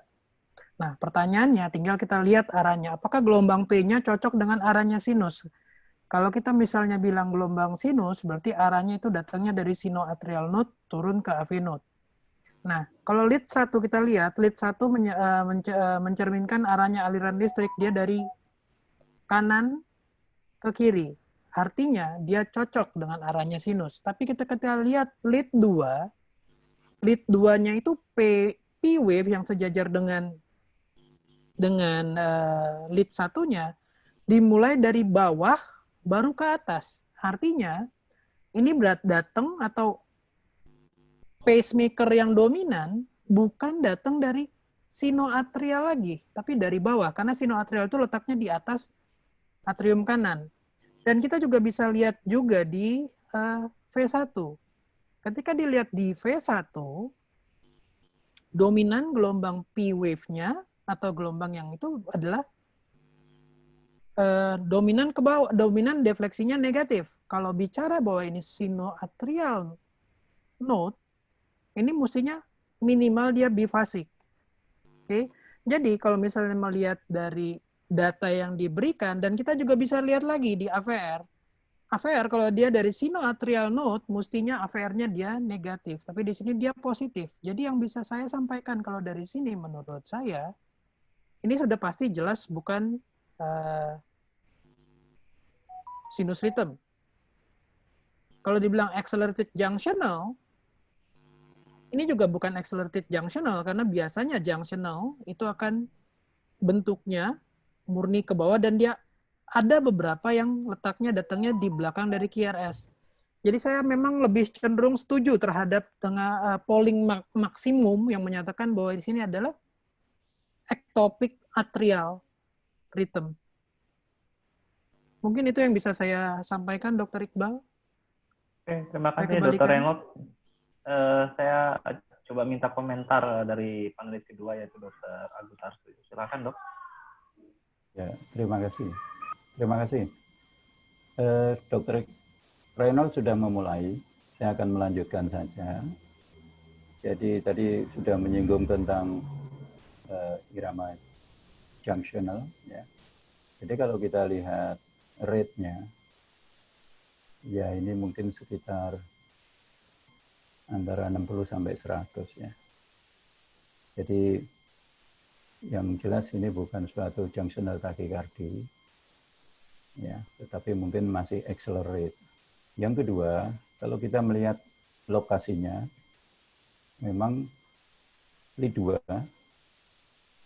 P terbaliknya mendahului QRS. Memang ada beberapa type, bisa mendahului, bisa tenggelam di dalam QRS, atau bisa di belakang QRS kompleks. Tetapi pada kasus ini, sepertinya ini terjadinya depolarisasinya, jadi atrium terlebih dulu. Jadi bukan ventricular dulu. Atau bukan secara simultan antara atrium dan ventricle sehingga P-nya itu hidden di dalam QRS kompleks. Jadi saya bisa ikut dengan polling bahwa ini suatu ektopik. Terima kasih, moderator. Oke, terima kasih Dr. Agus Soyo. Selanjutnya saya serahkan komentar untuk dari Dr. Beni sebagai panelis pertama. Silakan, Dok. Terima kasih, Dr. Iqbal. Jadi menarik sekali ini tadi sudah diberikan komentar dari beberapa panelis, Dr. Reynolds dan Dr. Agus ya. Kita lihat bahwa EKG ini tentu berbeda dengan baseline EKG yang awal diberikan ya.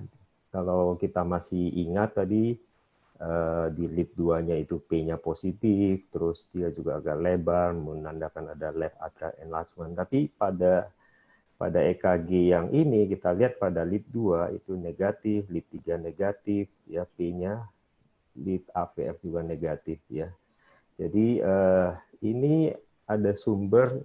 Jadi kalau kita melihat asalnya dari mana dengan P begini ya, kita bisa lihat di AVL dan V1 ya. Di V1 kita lihat P wave-nya negatif ya. Di AVL itu cenderung positif dan biphasic ya. Nah, kita lihat berarti ini asalnya dari right sided ya. Didukung juga lead 1. Nah, dari right sided kita harus tahu dia dari superior atau dari inferior. Kita lihat 23 AVF-nya. 23 AVF-nya dia itu negatif semua ya. Negatif berarti dia dari bawah ke atas ya. Dan kita lihat precordial transitionnya di mana? Itu precordialnya bahkan semua negatif dan lead 1 AVL positif. Lead 1-nya positif sekali, berarti dia lebih di bawah dan lebih di lateral dari right atrial ya. Jadi ini memang ectopic beat dari atrial kanan ya, dan lokasinya ini kemungkinan di daerah base dari tricuspid valve itu ya, mungkin di daerah lateral ya, di daerah lateral posterolateral ya dari tricuspid valve. Mungkin itu tambahan dari saya. Terima kasih. Oke, terima kasih atas komen dari para panelis. Jadi kurang lebih para panelis sepakat bahwa ini adalah ectopic atrial rhythm. Cuma memang ada satu pertanyaan dari bukan peserta ya. Ada concern nggak dengan morfologi QRS-nya ini dari Prof. Yoga? Apakah ada penilaian tersendiri dari morfologi QRS-nya? Mungkin Dr. Mufid bisa menjawab sekaligus melanjutkan presentasinya. Ya, baik, terima kasih. Jadi kalau bisa kita lihat memang berbeda QRS-nya dari awal ya. Tadi yang di awal itu 1 itu negatif, 1 negatif. Terus kelihatannya ini QRS lebih negatif, bukan lebih negatif, ya. Secara umum berubah, beda, ya, beda. Jadi salah satu bisa kita pegang mungkin sumbernya bisa dari tempat yang misalnya dari junctional, bisa sehingga berubah seperti seolah seperti misalnya dia keluar dari vesicle misalnya, ya, keluar dari vesicle sehingga QRS-nya akan berubah kan. Kalau misalnya fokus misalnya dari makin ke bawah, alias misalnya kalau dari aspek supraventrikular, dari AV node makin turun ke bawah, itu bentuk QRS akan semakin bizarre, semakin aneh. Jika berubah banyak, mungkin bisa kita pikir apa ini mungkin junctional yang disertai dengan adanya AV block yang di awal tadi, mungkin saja bisa. Kemungkinan lain tentu apakah ada masalah terkait aksesori pathway yang tersembunyi misalnya, yang dengan posisi fokus yang baru sekarang ini, yaitu fokus atriumnya, menyebabkan suatu perubahan QRS yang bermakna karena posisi fokusnya sekarang lebih dekat dengan aksesori pathway misalnya, sehingga yang tadinya aksesori pathway tersembunyi jadi muncul sehingga berubah EKG-nya. Bisa jadi. Oke. Selanjutnya, jadi dari jawaban peserta tadi sebagian besar ectopic atrial rhythm, tapi juga banyak juga yang menjawab accelerated junctional rhythm. Jadi tentu kita harus bisa bedain sebenarnya, karena salah satu tanda-tandanya kalau dia ada gelombang P, ya gelombang P-nya itu yang inferior, sifatnya berasal dari inferior. Nah, jadi accelerated junctional rhythm itu sendiri adalah junctional AV node yang tiba-tiba kecepatannya jadi melebihi sinus, sehingga dia mengalahkan automatisitas dari sinus. Jadi biasanya disebabkan oleh increased automaticity yang biasanya mengikuti masalah iskemia, masalah koroner. Bisa dibagi di sini ada junctional ischemic rhythm, kalau kecepatannya 40-60, accelerated junctional rhythm 60-100, atau dia kalau di atas batas 100 disebut sebagai junctional tachycardia. Tapi berdasarkan suatu entitas yang kurang lebih sama. Ini contoh EKG junctional rhythm, kita bisa lihat bahwa terlepas dari bentuk QRS-nya, kita lihat bahwa gelombang P-nya negatif, bisa di 2. Ya. Jadi, ini bentuk junctional rhythm yang lain. Bisa kita temukan tanpa gelombang P sama sekali, atau kelihatannya tanpa gelombang P. Bisa saja karena sebenarnya gelombang P tersembunyi dalam QRS, karena aktivasinya yang hampir bersamaan dengan QRS sehingga ketutup. Atau bisa juga nanti kelihatan gelombang P-nya di depan, inverted P waves, atau juga bisa di belakang munculnya setelah QRS. Ini suatu bentuk-bentuk varian dari junctional rhythm. Nah, lalu setelah menjawab pasien tadi, umumnya menjawab dari beberapa orang yang saya tanya, menjawabnya biasanya junctional. Jadi padahal sebenarnya bukan junctional rhythm. Jadi yang paling tepat sebenarnya kalau kita lihat lebih baik lagi, kita lihat lebih dekat lagi, ternyata ya memang intervalnya panjang.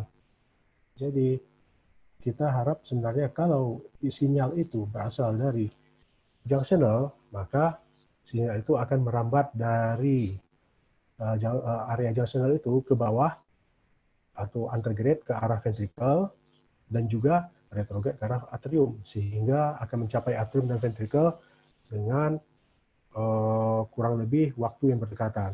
Misalnya kalau kita permudah dengan diagram step ladder seperti ini bisa kita lihat di sini bahwa kalau kita lihat EKG junctional, ada P terbaliknya, itu karena ada ini sebelumnya ini adalah diagram step ladder.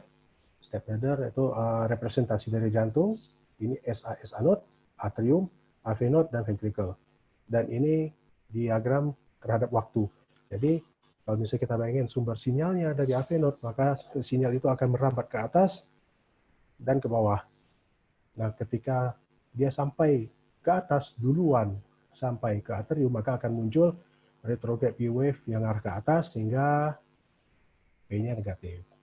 Tapi bersamaan dengan waktu itu juga ada sinyal yang merambat ke arah ventricle, dan setelah sampai di ventricle, mengaktifasi ventricle, muncullah QRS.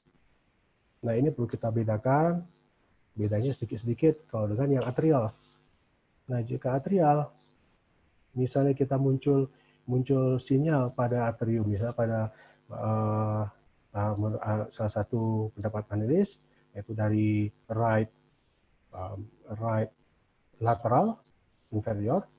Nah, itu dia di bawah muncul sehingga sinyal itu akan turun dari titik itu turun ke AV node, mengalami lebih banyak lagi hambatan karena dari karakteristik AV node, sehingga butuh waktu lebih panjang, sehingga atrium sudah curi start untuk menghasilkan gelombang P, sehingga terbentuklah gelombang P duluan, dan sinyal itu setelah sampai ventricle akan menghasilkan QRS yang muncul belakangan. Jadi ini bisa juga telltale sign, itu istilahnya kalau misalnya P-nya terbalik tapi jauh di depan QRS, ya kita bisa pertimbangkan itu mungkin suatu atrial rhythm, atrial ectopic rhythm. Jika P-nya dekat sekali dengan QRS-nya, intervalnya kurang dari 120 milisekund, itu lebih mendukung ke suatu junctional rhythm. Demikian. Terima kasih. Oke, mungkin Dr. Muksid untuk EKG terakhir ada learning point yang bisa kita ambil pelajaran ya. Junctional rhythm itu memang ternyata EKG-nya ada 3 ya. Mungkin yang biasa atau familiar kita tahu bahwa kalau junctional rhythm itu dia P-nya tidak ada seperti EKG yang pertama ya. Itu yang paling sering kita kenal sehari-hari junctional rhythm. Nah, kemudian bisa juga junctional rhythm itu ya P-nya di belakang. Nah, cuman yang seringkali menjadi membingungkan adalah kalau ada P yang terbalik yang berada di sebelum QRS, apakah itu junctional rhythm atau dia ectopic atrial rhythm yang dimana impuls atrialnya dari bawah ke atas. Tadi Dr. Muksid sudah menjelaskan dengan sangat jelas bahwa kalau dia itu junctional rhythm, maka PR intervalnya akan sangat pendek karena dia akan aktivasi gelombang atrial dan kompleks QRS hampir dalam waktu yang berdekatan. Jadi ventrikelnya itu berasal dari junction yang kondak ke bawah. Sedangkan kalau atrial rhythm itu tetap jalur konduksi ventrikelnya berasal dari atrial, kemudian AV node, kemudian ke QRS. Jadi saya pikir ini learning point yang sangat baik yang bisa kita ambil dari sesi kali ini. Ini sebenarnya sudah selesai ya, kita masuk ke diskusi. Mungkin kalau masih ada tanggapan dari tim panelis dipersilahkan. Saya akan membacakan pertanyaan dari salah satu audiens ya. Bagaimana jika P-nya upward di inferior ya, jadi P-nya positif tapi PR intervalnya pendek. Nah, kira-kira ini apa, Dr. Muksid? Baik, terima kasih. Jadi P-nya upward di lead 2 ya, di inferior ya, di inferior. Yang lain-lain sesuai, maksudnya satunya juga positif ya. Ya, jadi salah satu kemungkinannya bisa saja itu suatu P sinus, gitu kan? P sinus, tapi ada suatu pemendekan perinterval disebabkan ada suatu jalan pintas. Itu salah satu. Karena kalau misalnya secara fisik gelombang P yang muncul itu dekat dengan AV node, ya, ekspektasi kita adalah gelombang P itu cepat mengaktifasi AV node sehingga cepat memunculkan QRS. Tapi kalau seperti itu maka gelombang P-nya harusnya jadi gelombang P yang inferior, yang 2-3-nya negatif misalnya. Nah, sedangkan bagaimana saya menjelaskan ada gelombang P yang bersumber dari superior atrium, terlepas apakah itu dari sinus, irama sinus, atau irama atrial ektopik yang berasal dari superior atrium, misalnya yang relatif jauh dari AV node, tetapi kok bisa per interval pendek. Berarti salah satu penjelasannya adalah ada jalan pintas yang memintas AV node. Misalnya ada nodo nodo vascular pathway. Kalau yang istilah lamanya, istilah zamannya dulu adalah LGL, Long-Gannon-Levin syndrome. Ya. Nah, jadi tidak ada terbentuk delay pada AV node sehingga gelombang P langsung dilanjutkan sebagai QRS. Atau bisa juga sebenarnya bukan QRS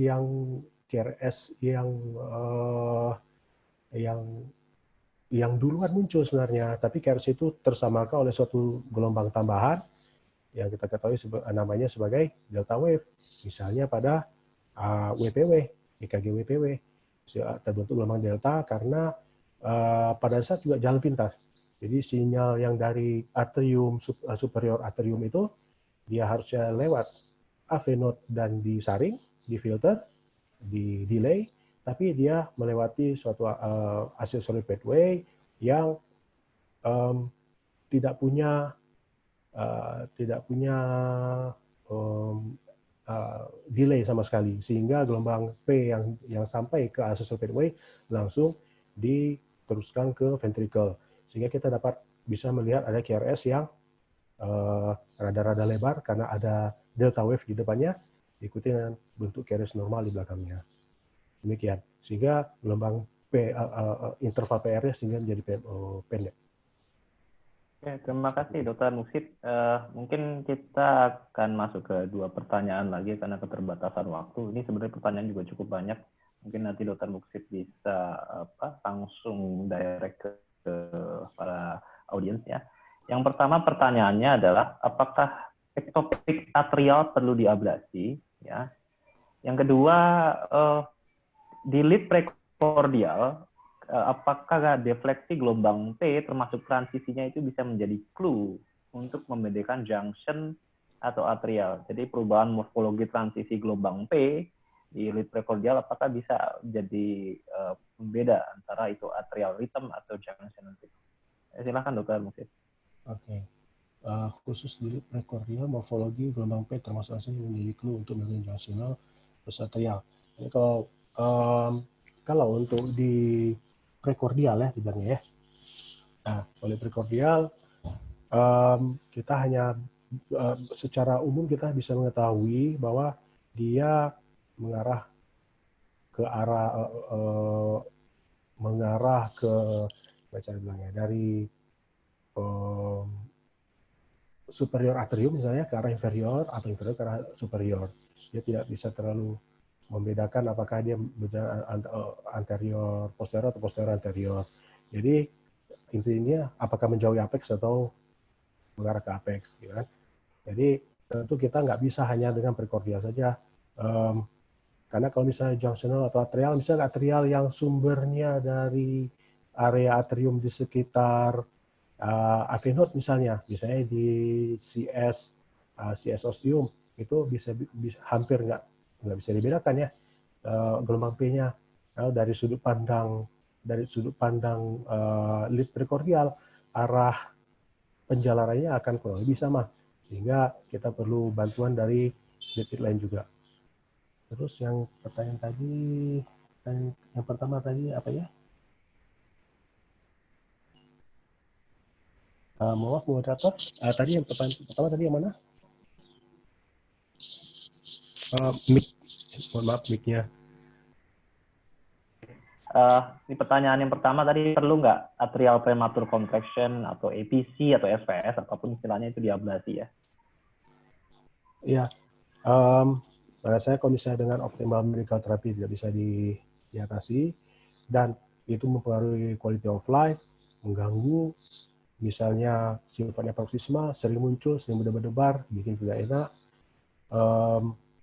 tentunya kita harus pertimbangkan ya untuk diablasi. Apalagi misalnya morfologi gelombang P-nya sama, sehingga kita curigai dari tempat yang sama, hanya selalu di tempat yang sama. Jadi pada dasarnya kalau memang quality of life terganggu, tidak bisa optimal medical therapy, perlu untuk diablasi. Demikian.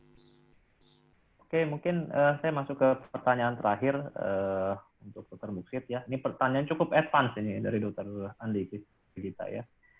Bagaimana analisis berdasarkan Leathergram alur konduksi untuk menjelaskan irama junction yang gelombang P-nya positif terletak di belakang QRS? Mungkin maksudnya positif nih positif di inferior lead mungkin, Dr. Muksid ya. Soalnya tidak dikasih tahu nih positifnya di mana. Mungkin di inferior. Jadi irama junction gelombang P di belakang, tapi P-nya positif bukan terbalik gitu. Ini gimana kira-kira penjelasannya? Ya, nggak disebut di sini ya. Defleksi positif yang di mana maksudnya ya? Ya, kita mungkin di inferior kali maksudnya ini. Ya kita mungkin ya asumsinya ini inferior ya. Lead 23 ya. Ya mungkin inferior maksudnya. Ya. Oke. Jadi kalau salah satu yang saya bisa bayangkan, misalnya coba saya screen share lagi.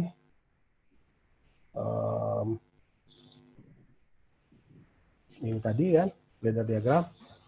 Nah, kalau misalnya dihasilkan P yang positif, jadi yang jelas P itu pasti ngarahnya, kalau positif, kita anggap bisa ke bawah begini, kalau gelombang P. Kalau misalnya P positif di inferior, sehingga kita bisa tahu dia pasti datangnya bukan dari, kalau positif, bukan dari junctional. Nah, karena kalau dari junctional pasti datangnya ke atas seperti gini. Sehingga kita dapatkan akan terbalik P-nya. Nah, jadi kok bagaimana bisa menjelaskan? Satu yang bisa menjelaskan, mungkin itu bukan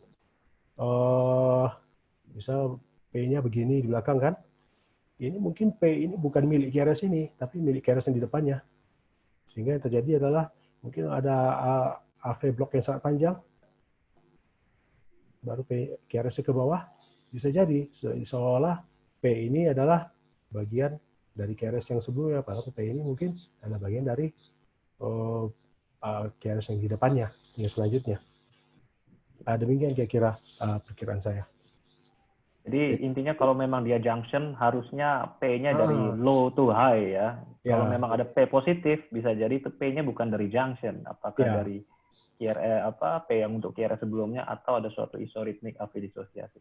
Ya, sebenarnya ini pertanyaan masih banyak ya, cuma mungkin karena keterbatasan waktu, mungkin akan segera saya akhiri. Sebelum saya akhiri, mungkin saya meminta komentar dari masing-masing panelis untuk memberikan short center atau take home message singkat untuk para audiens. Dimulai dari Dr. Benny mungkin. Silakan, Dok.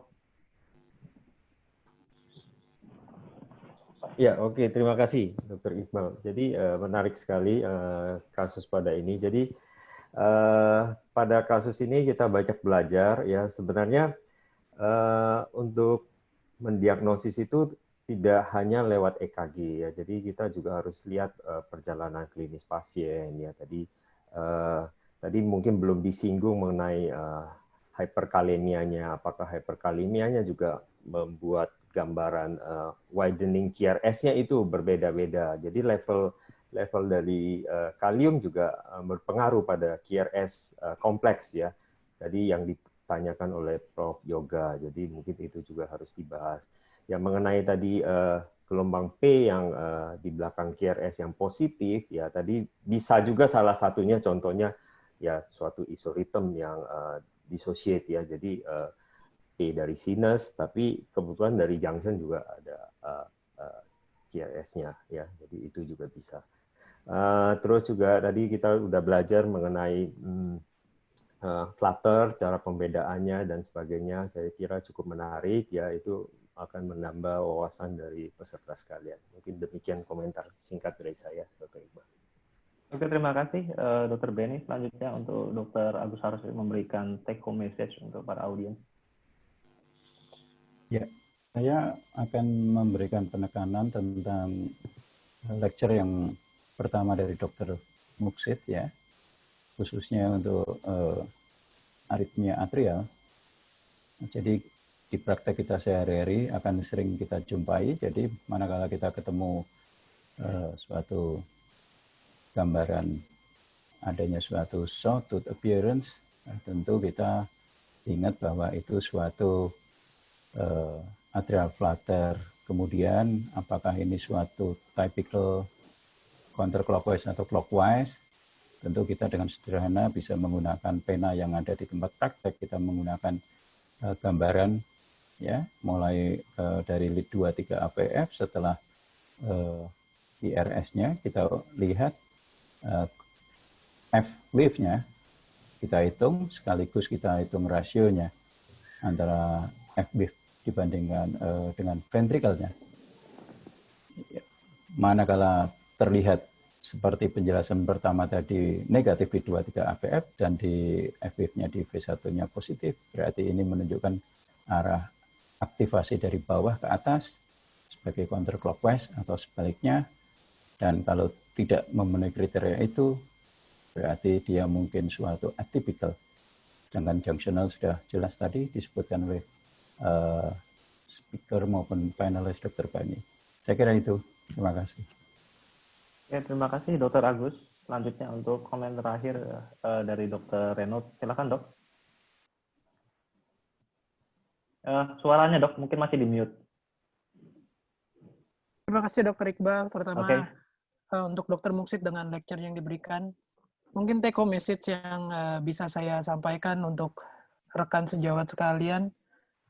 Kita kalau ngelihat EKG, seperti yang Dr. Agus Harsoyo sampaikan tadi, kita harus lihat dan observasi benar-benar dan gunakan alat bantu yang bisa kita pakai tanpa mengganggu keoriginalan EKG tersebut, sehingga kita bisa menghitung. Pertama, kaliper. Dr. Agus Harsoyo sudah menyinggung mengenai penggunaan pensil atau pena. Jadi penggunaan kaliper pun kita bisa lakukan juga dengan memberikan titik di kertas, 2 titik, dan kita bisa ukur seberapa kecepatannya.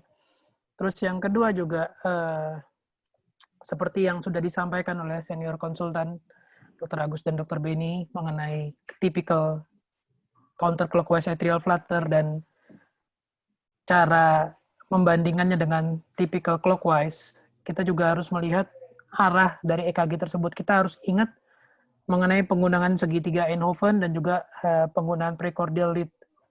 Kalau kita bisa mengimajinasikan dan menghayati itu, kita akan gampang menganalisis mengenai irama listrik. Memang Dr. Beni juga tadi sudah menyinggung mengenai kondisi elektrolit. Satu hal yang tidak bisa kita hindari adalah apapun yang terjadi dengan EKG itu merupakan cerminan yang di jantung dan itu tidak bisa digantikan oleh modalitas yang lain. Mungkin itu yang terakhir yang bisa saya sampaikan, Dr. Iqbal. Terima kasih. Oke, terima kasih Dr. Renaud. Mungkin dengan rekomendasi dari Dr. Renaud kita akhiri sesi kedua. And once again, I would like to say thank you to the Abbott Company and also Tawada Healthcare Company for supporting this event, and also Mr. Jeremy and Ms. Renatan for arranging this nice event. So many question and discussion in this session. Thank you. Nah, sekarang saya akan kembalikan ke Dr. Farah sebagai pembawa acara. Silakan Dr. Farah. Terima kasih kami ucapkan kepada Dr. Iqbal sebagai moderator, kepada para panelis, para speaker, Dr. Putra, Dr. Muksid, Dr. Renaud, Dr. Agus, dan Dr. Bedi atas ilmu dan waktunya malam ini. Untuk webinar minggu depan, flyer dapat dilihat on screen masing-masing, dan link akan selalu kita kirimkan ke email setiap peserta yang sudah registrasi, dan akan selalu kita update di sosial media INAHRS. Oleh karena itu, tetap selalu mengikuti sosial media kita. Terima kasih kami ucapkan kepada seluruh peserta dan atas partisipasinya pada malam hari ini. And then we will back to Mr. Jeremy for closing. Please, Mr. Jeremy. Thank you very much, Dr. Farah, and of course, all our faculties. Thank you for your effort and your sharing, and of course, Dr. Iqbal for moderating throughout the sections. And finally, I want to thank everyone for joining today's, and I hope everyone all staying safe and healthy. Terima kasih. Thank you, Thank you, Mr. Jeremy and Ms. Renatan. See you in the next session. event. Thank you. Thank you. See you all. Thank you. Have a nice weekend all. Assalamualaikum. Yeah. Waalaikumsalam.